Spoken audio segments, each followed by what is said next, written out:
preacher's son, and when his daddy would visit, he'd come along. When they gathered around and started talking, Cousin Billy would take me walking. Out through the backyard we go walking. Then he looked into my eyes. Lord knows to my surprise, the only one who could ever reach me was the son of a preacher man. He was in nursery, but he always wanted someone to play with.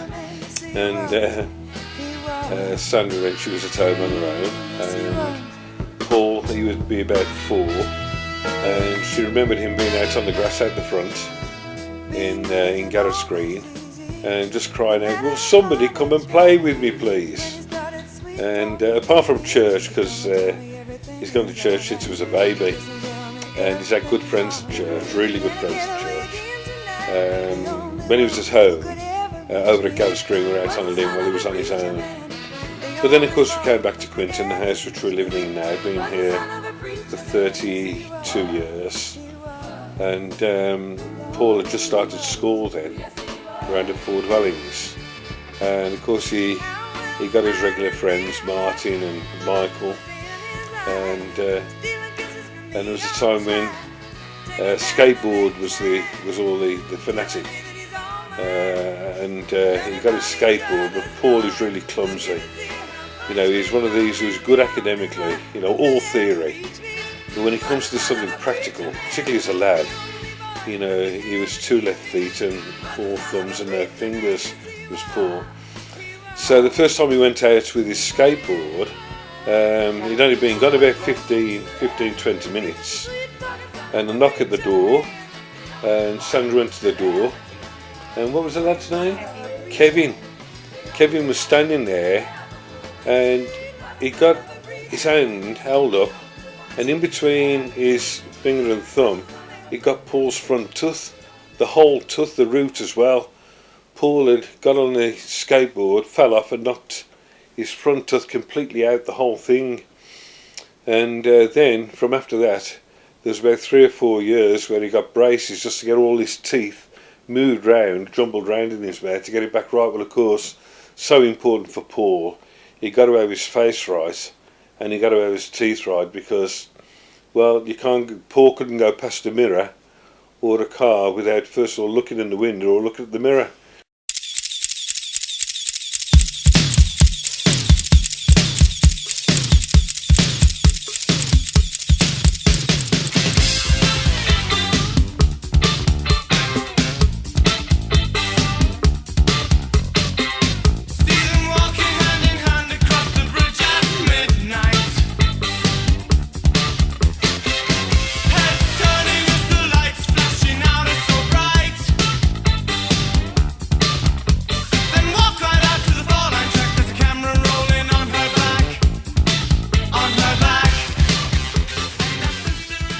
The first time I ever met Paul was he came round to the house. My mum and dad knew him through the church, and he was really into CB radio at the time. And obviously it's sort of gone to the podcasting thing now, but he brought his CB round, and he said, "Oh, look at this, you know, this is really cool, you know, I'll show you exactly how it works." And he got online, or whatever it is, not online, is it? I suppose, talking modern day now, but he was sort of 1-4 for a copy, and he got talking to this girl, and I can't remember what his handle was. I think you used to have a handle, didn't you, rather than a name, but he got talking to this girl called Copper Wire. I remember that was very, very clearly, and he was giving her all the chat and all that kind of stuff, and he was really laying it on thick, and he was saying, "Oh, come and meet up, where are you from, is it your 20, you know, where's your 20, and she was only on the road, about a mile or 2 down the road, and he said, "I'll tell you what, we'll meet up, can you do it?" He said, "Yeah." She said, "I'll do it in the next half an hour, we'll meet up." He said, "Well, the thing is, if we meet up, can I have a snog?" There was no thinking, "Well, how do you do this? This is fun." He has got the gift of the gab with the women, and so you know, moved on. We went up the road. We got, you know, combed our hair, went up the road, looked our best, and we waited at the bus stop just at the top of the hill, and this girl sort of turned up with this massive bloke. He looked like a bouncer, and I think it was her brother. and copper wire was it had a bit of a clue as to what she looked like really, because she was the most ginger person, that was the copper, you could ever see. And wire was the fact that she had like about 2 tons of metal around her teeth, like she had a really big brace. And so he'd been, all this time he'd been going, we must have a snog, you know, when we meet up we must have a snog. And he had a bit of a chat to her, and he was really trying to renege on the deal, he didn't mention it at all. And just got to the end and she said, we're just saying goodbye, haven't you forgotten something? Well, are you going to give me a kiss? And he was like, he looked at the bouncer type guy, so I better do it. I remember he had to snog her. This was before he met Sue, by the way. And I remember he walked down the road going, oh, she had real bad peanut breath.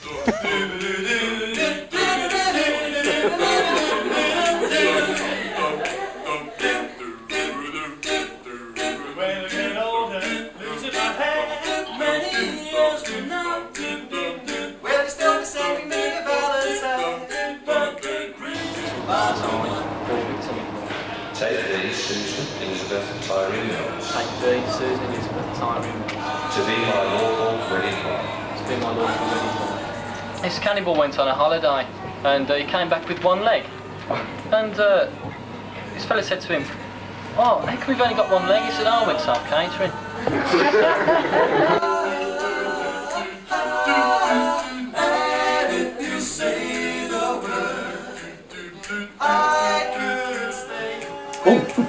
Oh, sorry, that was just my impression of Paul when I'm preaching. For 14 years I've stood on the platform preaching and looked down and watched Paul with great fascination as I've seen much more of his nasal hair and his back dentures and his face.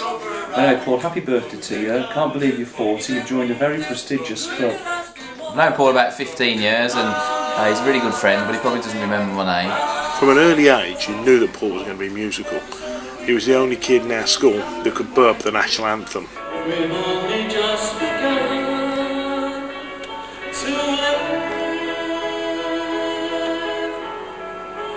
White lace and promises. 3, 4, let me call you sweetheart. I'm in love with you. Let me hear you whisper that you love me to join it.